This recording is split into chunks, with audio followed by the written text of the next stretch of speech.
सो hey everyone what's up, क्या हाल आप सबके, कैसे हो आप सब। This is MB bank SBI and welcome to my YouTube channel MB's diary.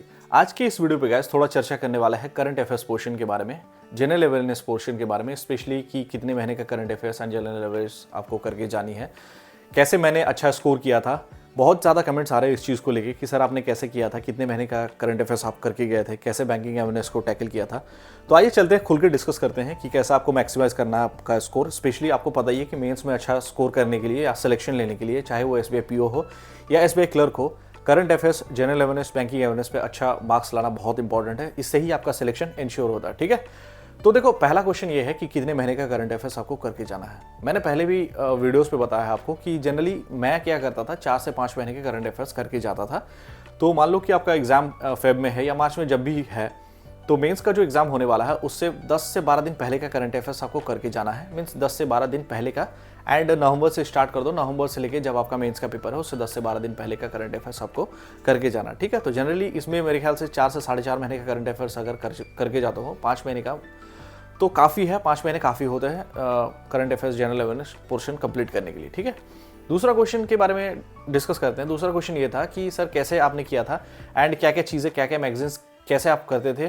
तो देखो, एक चीज़ मैं बताना चाहूँगा कि करंट अफेयर्स जो पोर्शन है, इसके लिए मैं एक स्ट्रैटेजी यूज़ करता था कि मंथली मैगजीन्स में पढ़ा करता था। बहुत सारे लोग ऐसे होते हैं जो सिर्फ Q&A फॉलो करते हैं, क्वेश्चन एंड आंसर, चाहे वो अफेयर्स क्लाउड का हो या फिर कोई यूट्यूब सोर्स हो जिसमें क्वेश्चन आंसर करके चले जाओ। तो मेरे हिसाब से सिर्फ ये सफिशिएंट नहीं होता। बेटर ये है कि आप एक मंथली मैगजीन को फॉलो करो। इससे क्या होता है, मंथली मैगजीन फॉलो करने से ये चीज़ होता है कि आपको एक सीरीज़ के बारे में पता चलता है। फॉर एग्जाम्पल कि अभी एशियन डेवलपमेंट बैंक ने किसी बैंक को कोई लोन दिया, ठीक है, तो अगर मंथली मैगजीन्स पढ़ते हो तो उससे आपको ये पता चलेगा कि चलो आज 200 करोड़ का लोन दिया, ठीक है, फिर उसी बैंक ने कोई चीज़ के लिए कोई दूसरा लोन दिया, तो एक सीरीज़ बनता है। वो याद करना बहुत आसान होता है, एंड उसको मल्टीपल रिविजन अगर करते हो 4 से 5 बार तो वो जनरली हो जाता है। ठीक है, तो इससे भूलना जो होता है वो थोड़ा मुश्किल हो जाता है, भूलते नहीं हो आप चीज़ों को। तो इट इज़ बेटर कि आप मंथली मैगजीन करके जाओ, जैसा कि मैं मंथली मैगजीन फॉलो करता था। स्पेशली द हिंदू की रिव्यू आती है अड्डा 247 की, तो वो मंथली मैगजीन मैं पढ़ा करता था। इसके अलावा मैं बोल्ट भी पढ़ा करता हूँ। बोल्ट का एक आता है, वो फ्री आपको यूट्यूब पे या फिर कई जगह मिल जाएगा, जैसे टेलीग्राम पे कई जगह फ्री पे भी मिल जाता है वो, तो ये कर सकते हो। एंड कोई एक सोर्स होता था Q&A सोर्स, ठीक है, वो करके जाता था।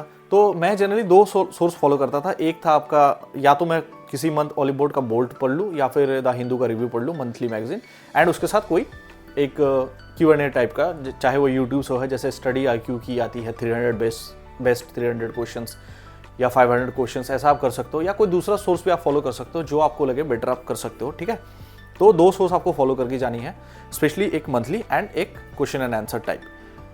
अफेयर्स क्लाउड भी एक ऑप्शन है, उसका क्वेश्चन एंड आंसर बहुत तगड़ा रहता है क्योंकि उसमें एक्सप्लेनेशन भी दिया हुआ रहता है, वो भी आप कर सकते हो। ठीक है, इसके साथ साथ एक और चीज़ मैं बताना चाहूँगा, जैसे मान लो कि एक आपको नोटबुक बनानी है, प्लेन नोटबुक ले लेना। उसमें क्या करना कि जो चीज़ें आप भूल जाते हो, फॉर एग्जाम्पल कि आपने अभी भी पढ़ा कि एशियन डेवलपमेंट बैंक ने कोई लोन दिया है, 200 करोड़ का नेपाल को दिया, 300 करोड़ का बांग्लादेश को दिया, 400 करोड़ इंडिया को दिया, तो ये हौच पौच हो जाता है, दिमाग से निकल जाते हैं चीज़ें अगर आपको 5-10 बार रिवीजन नहीं करोगे या फिर उसको नोट डाउन नहीं करोगे।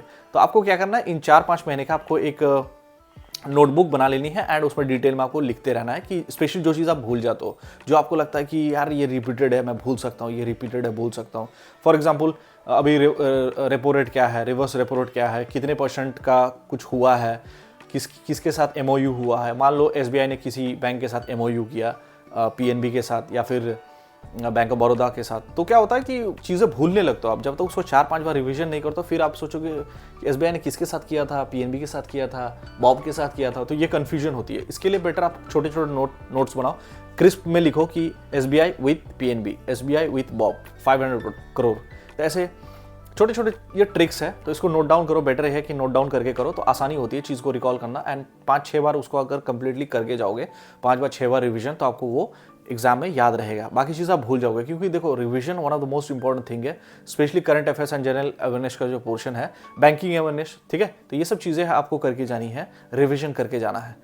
एंड इसके लिए अगर आपको लगता है कि आपसे 4 बार में नहीं हो रहा था, 5 बार करो, 6 बार करो, 10 बार करो, बट आपको मल्टीपल रिवीजन करना होगा ताकि एग्जाम में आप भूलो नहीं, क्योंकि एग्जाम में बहुत क्रिटिकल होता है चीज़ों को याद करना। आपको पता ही नहीं चलेगा कि क्या पढ़ के गए थे। भाई एक एग्जाम का प्रेशर होता है, अलग से करंट अफेयर्स का अलग प्रेशर होता है। तो ये, और आपको पता ही है कि आपको सिलेक्शन जो दिलाएगा वो या तो स्पेशली ये पोर्शन ही दिलाएगा। तो multiple revision is the key to success. ठीक है, इतना काफ़ी है, इतना करके जाओगे डेफिनेटली आपका मेंस जरूर क्लियर हो जाएगा। So thank you for watching. बाकी कोई और क्वेरी हो रिगार्डिंग करंट अफेयर्स या फिर कोई पोर्शन को लेके कमेंट में मुझे ज़रूर बताना, मैं हेल्प आउट कर दूंगा। Thank you for watching, all the best, cheers.